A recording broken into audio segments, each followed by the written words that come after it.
이 가장 최상의 궁극적인 신분을 보여주는 상징 행위였습니다.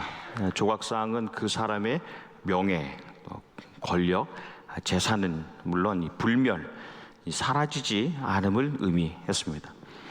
그래서 최상의 지위를 가진 사람들은 이 최고의 이 조각상을 원했고, 또 그것을 이 조각하는 조각가들도 높은 보수와 존경을 받으면서 이 인물을 조각했습니다. 근데 이 돌에다가 작업을 하던 중에 끌을 잘못 움직여서 흠이 상처가 생기면 밀랍, 벌집에서 가져온 어딘지 천연 왁스로 그 흠집을 채워 넣었습니다.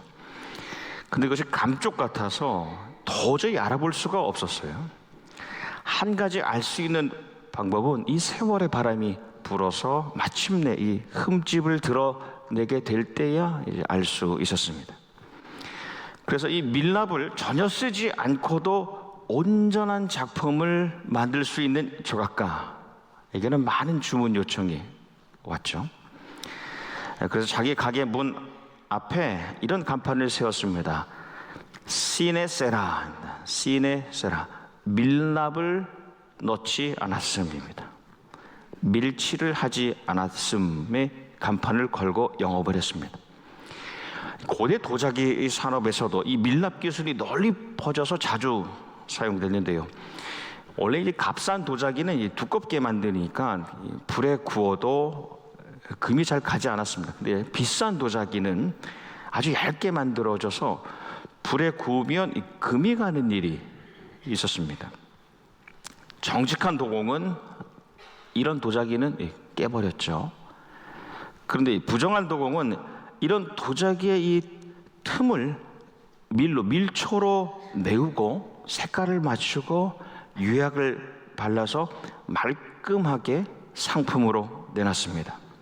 한 가지 알 수 있는 방법은 빛나는 태양에 이 도자기 표면을 자세히 비추어 보면 그 틈새를 메운 자국이 나타납니다. 이런 판별 작업을 거쳐서 이 균열이 발견되지 않으면 역시 거기에 시네 세라, 밀랍이 없다, 밀칠을 하지 않았음의 표식을 당당히 적어 두었습니다. 이 시네 세라라는 단어에서 유래된 영어 단어가 sincere입니다. 진실된, 순수한, 거짓이 없는 입니다. 여러분, 우리는 누구에게나 흠집과 틈새가 있음을 잘 알고 있어요. 그런데 그것을 자꾸 이 거짓으로 교묘하게 메꾸고 가짜를 진짜처럼 덧칠하며 살려는 그 시험과 유혹을 받으면서 살아갑니다. 요한복음 8장 말씀에 보면 예수님께서 나는 세상의 빛이다 라고 선언하시고 그거를 거부하는, 주님이 세상의 빛이다라는 것을 거부하는 유대인들에게 이렇게 말씀하세요. 마귀, 사탄은 거짓, 부정의 아비다, 아버지이다. 그래서 거짓이라는 것, 부정은 몰래 그 근원이 악한 영, 이 사탄으로부터 비롯된다는 것을 가르쳐 주십니다. 저는 태어나서 지금까지 거짓말을 한 적이 한 번도 없습니다 라는 그 문장을 제가 AI 인공지능 챗 GPT에 한번 써보았습니다. 나는 태어나서 지금까지 거짓말을 한 적이 한 번도 없다. 어떻게 생각하니? 이렇게 찍어봤는데 돌아온 응답이 정말 인상적인 말이네요. 네. 사람들은 거짓말을 하게 되는데 한 번도 거짓말을 하지 않았다는 것이 굉장히 독특하게, unusual, 아주 독특하게 보입니다 라고 이렇게 답을 하더라고요. 여러분, 인공지능이라는 건 인간이 이 지금까지 취합한 모든 정보를 거기에 넣은 것 아닙니까? 그것을 통해서 보면 사람이 거짓말을 한다는 것은 usual하다는 겁니다. 일반적이라는 거예요. 그렇게 이해하고 있다는 겁니다. 근데 여러분, 하나님께서는 우리에게, 우리 특별히 하나님의 사람에게 세상에서 정말 이 거짓과 부정을 아예 피하면서 살 수 없음을 하나님 아시죠. 그 불가능함을 아십니다. 그걸 아시기 때문에 우리가 그래도 하나님 앞에서만큼은, 하나님의 사람은 솔직하게 우리의 부정함, 이 부족함과 연약함을 고백하고 그 다음에 회개하고 그렇게 변화되어 살아가기를 원하시는 겁니다. 적어도 하나님의 사람은 말이죠. 제가 이제 살면서 해온 이 거짓된 말과 일들 가운데 가장 기억에 남는 것 몇 가지가 있습니다. 많이 새겨진 것 같은 그런 일들, 그런 말들 보면 교회에서 행했던 이 부정입니다. 제가 그렇다고 지금 교회에서 엄청난 부정을 거짓을 하는 건 아니고, 제 어린 시절에 아마 우리 성도들은 다 아실 거예요. 몰래 헌금을 드리지 않았던 그런 일. 네. 학창 시절에 교회 공금을 임원으로서 제대로 처리하지 않았던 일. 그로 정말 엄청난 대가, 10배가 넘는 대가를 치르면서 그 일을 다시 고백하게 하시고 회개하게 하시고, 그래서 이제는 하나님 앞에서 이 두려움, 경외함과 이 긴장감을 가지고 살아가게 하시는 겁니다. 여러분, 하나님께서는 우리 하나님의 사람에게 기대하시는 것, 그것은 여러분 세상에서 우리에게 요구하는, 우리에게 요청하는 세상의 관점에서의 정직, 우리 정직이라고 하면 발음과 고듬이죠. 그 정직을 넘어서는 이 하나님 앞에서의 순전함입니다. 하나님 앞에서의 순전함, 하나님 앞에서 순수함과 온전함, 그것을 우리는 정결이라고 하지요. 세상은 서로의 사람을 향하여 정직을 요구하지만 우리는 하나님 앞에서의 정결을 구하며 살아가는 사람입니다. 그게 진짜 하나님의 사람이죠. 여러분, 시편의 말씀을 나누고 있습니다. 근데 여러분, 시편을 읽다 보면 가장 자주 등장하는 주제어 가운데 하나가 이 정직입니다. 이 타밈이라는 히브리어인데요, 여러분, 이 말씀의 정직은 대부분이 사람을 향한 것이 아니에요. 사람 앞에서의 발음과 고됨이 아니라 하나님 앞에서의 순전함입니다. 그래서 바로 정결이죠. 창세기 말씀에 노아에 대한 평가가 나오지 않습니까? 당대의 완전한 자입니다. 이게 완전한 타밈입니다. 노아는 하나님 보시기에 순전한 사람이었다는 겁니다.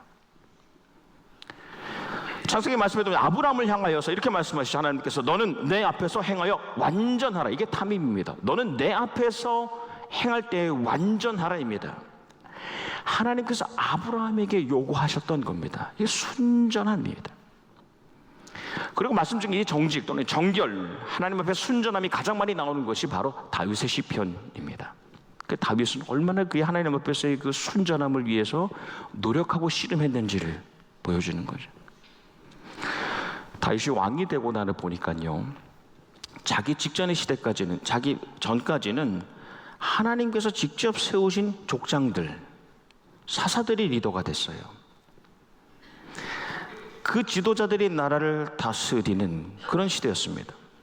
근데 자기 시대부터는 전혀 다르죠. 이제는 내 후로는 대대로 내 아들들이, 딸들이 왕이 되어서, 왕족이 되어서 자기 자녀 손들에게서 리더가 나오는 겁니다. 이게 전혀 다른 시대이지 않습니까? 전에는 하나님 중심이었고 신앙 중심이었고 영적 생활이 중요한 시대는 신정 시대였다면, 이제 자기 시대부터는 왕 중심이 될 수 있고 힘 중심이 될 수 있고 생계 살림이 우선 시대는 왕정 시대로 바뀌는 시대입니다. 그러니까 눈에 보이지 않는 하나님보다 눈에 보이는 왕의 영향력, 지배력이 더 도드라 보이겠죠. 백성들이 그를 주목하는 겁니다. 왕을 보는 겁니다. 다윗은 그런데 자신을 향한 그 이목, 시선과 관심을 스스로 가져가지 않습니다. 하나님의 장막, 성막으로 그걸 가져갑니다. 하나님께 집중하게 하는 겁니다. 위대함 아닙니까? 그래서 그가 왕이 되고 난 다음에 가장 먼저 한 일이 무엇이냐? 이 하나님의 교회 법궤를, 이 하나님의 임재를 상징하는 것을 예루살렘 성전으로 가져오지 않습니까? 그 성소로 가져오는, 그게 가장 먼저 하는 일이에요. 근데 그 과정 안에서 우리가 잘 압니다. 수많은 이들이 죽죠. 법궤를 기중품 정도로 여기고 자기 중심으로 자기 마음대로 그것을 다뤘기 때문에 그렇습니다. 다윗이 그것을 깨닫습니다. 하나님의 임재를 상징하는 그곳, 그것은 내가 마음대로 할 수 있는 것이 아니구나. 그래서 다시 하나님 앞에서 겸비하고 정결, 하나님 앞에서 순전함을 회복합니다. 그리고 법궤를 들여오지요. 그리고 난 다음에 올려드린 찬양이 시편 24편 말씀인데요. 여호와의 산에 오를 자가 누구며, 여호와의 산에 오를 자가 누구며, 그 거룩한 곳에 설 자가 누구인가. 곧 손이 깨끗하며 마음이 정결하며 뜻을 허탄한 데 두지 아니하며 거짓 맹세를 하지 아니하는 자로다입니다. 그런 막대한 대가를 치르고서 깨달은 것이 하나님이 거룩하게 하신 것, 하나님이 거룩하게 하신 것, 성산, 성막, 성소, 거기에 나와서 설 수 있는 사람들은 손이 깨끗하고 행위가 깨끗한 사람이에요. 마음, 심령이 가식이 없이 청정한 사람들이라는 겁니다. 뜻, 의지가 세속적이잖아요. 허황되지 않는 하나님 앞에서 알찬 사람입니다. 뜻이 알찬 사람들. 그래서 이어지는 말씀이, 그런 사람은 주님께서 주시는 복을 받고 그를 구원하시는 하나님으로부터 의롭다고 인정받을 사람이다 입니다. 그럼 우리가 그런 삶을 살기로 하는 것 아닙니까? 하나님께서 인정하시는 삶. 오늘의 시편 15편 말씀을 나눴습니다. 다윗이 쓴 시로 알려집니다. 그리고 난 다음에 이스라엘 백성들이 이 시를 하나님께 찬양으로 올려드렸습니다. 언제? 제사 예배 드리기 직전에 이 찬양을 올려드렸습니다. 누가 하나님께 나와 참 예배를 드릴 수 있는가입니다. 다 예배자로 나오지만 누가 정말 하나님께 나와 진짜 예배를 드릴 수 있느냐 말입니다. 역으로 보면 하나님께서는 누가 드리는 예배를 기꺼이 받으시는가 아닙니까? 말씀은 하나님의 성산, 거룩한 산이죠. 시온산입니다. 하나님의 성막 예루살렘 그 성소에 있는, 그 거룩한 집에 있는 성막에 머물러 있는 자, 정말 하나님이 원하시는 예배자, 하나님이 원하시는 예배자의 10가지 기준을 말하고 있습니다. 그래서 오늘 말씀 1절에서 5절은 10가지 기준이 나오는데 5가지는 해야 될 일들이고 5가지는 하지 말아야 될 일입니다. 그는 하나님 앞에서 정결, 순전한 삶을 사는 사람, 공의 올바른 일을 하는 사람, 진실 솔직한 말을 하는 사람, 하지만 타인을 정죄하지 않는 사람, 이웃에게 피해를 주지 않는 사람, 친구를 욕하지 않는, 비방하지 않는 사람, 악인을 무시하며 떠날 줄 아는 사람, 하나님을 경외하는 사람을 귀하게 여기는 사람, 약속은 신실하게 지키는 사람, 재물을 부정하게 경영하지 않는 사람입니다. 5가지. 이런 삶을 살려느니 마지막 말씀에 보면 영원히 흔들리지 아니하리라입니다. 근데 여러분, 하나님께서 원하시는 예배자, 주의 성막과 성산에 와서 올라서 머물고 살 수 있는 이 예배자, 근데 보니까요, 이 말씀에 그가 성전으로 나오기 전에 이미 그의 손과 그의 일과 그의 말과 그의 돈과 그의 삶에 정결이 있었다는 거예요.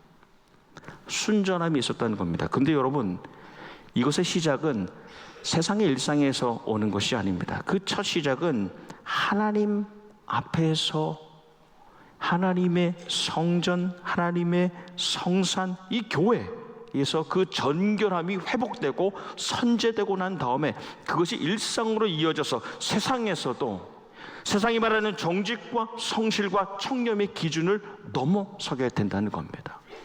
이 정결함은 이곳에서 시작되는 거예요. 그 세상에 나가서 그렇게 살다가 역시 그런 정결함, 순수함을 가지고 주님의 전으로 나오는 겁니다. 그러니까 우리 일상과 성전과 교회와 세상의 사이에 이 정결, 이 순전함이 항상 채워져 있고 이어져 있는 겁니다. 시편 112편 2절 말씀에 그의 후손이 이 땅에서 강성하며 정직한 자들의 후손에게 복이 있으리로다. 아멘. 귀한 약속 아닙니까? 한 나라의 왕이 있었는데요, 이제 세상을 떠날 때가 가까워서 내 신하들 중에 한 사람, 진실된 사람, 신실한 사람, 거짓이 없는 사람에게 물려줘야 되겠다. 내 딸과 나라를 줘야 되겠다라고 결심했습니다. 그래서 하루는 이 신하들을 다 불러서 씨앗을 줬어요. 잘 심고 키워서 아름다운 꽃을 만들어 오시오. 그런데 신하들이 씨앗을 아무리 잘 심어서 키워도 싹이 안 나와요. 시간이 흐르고 왕이 신하들에게 이제 꽃을 가져오시오 라고 했는데, 신하들마다 너무 이쁜 꽃을 화분에 넣어가지고, 이 결론을 아시죠? 근데 한 신하, 단 한 명, 많은 신하 가운데 한 신하가 빈 화분을 가져옵니다. 근데 왕이 이쁜 꽃이 담긴 그 화분을 가져온 신하들을 질책하지요. 내가 준 씨앗은 물에 삶았던 씨앗인데, 물에 삶았던 씨앗이라는 거예요. 이렇게 거짓 없이 진실되게 빈 화분을 가져온 그에게 모든 것을 주겠소. 이 하나님의 마음 아닙니까? 여러분, 장차 이 나라에 부정한 이가 왕의 자리에 앉으면 그 나라의 백성들이요, 오히려 빈 화분을 가지고 오는 사람들을 무시하기 시작합니다. 공동체가 그래요. 리더가 하나님 앞에서 순수함을 간직하려고 노력하고 치열하게 씨름하지 않으면 어느새 공동체의 이 구성원들은요, 다들 이쁜 곳을 거짓으로 가지고 옵니다. 하나님 앞에서 순전한 이들이 공동체에 세워지면 서로 속고 속이는 악순환이 끊어집니다. 그 정결한 영적인 분위기가 만들어집니다. 그 공동체가 살아나는 거예요. 나라가 살고 민족이 살고 교회가 살고 가정이 살아납니다.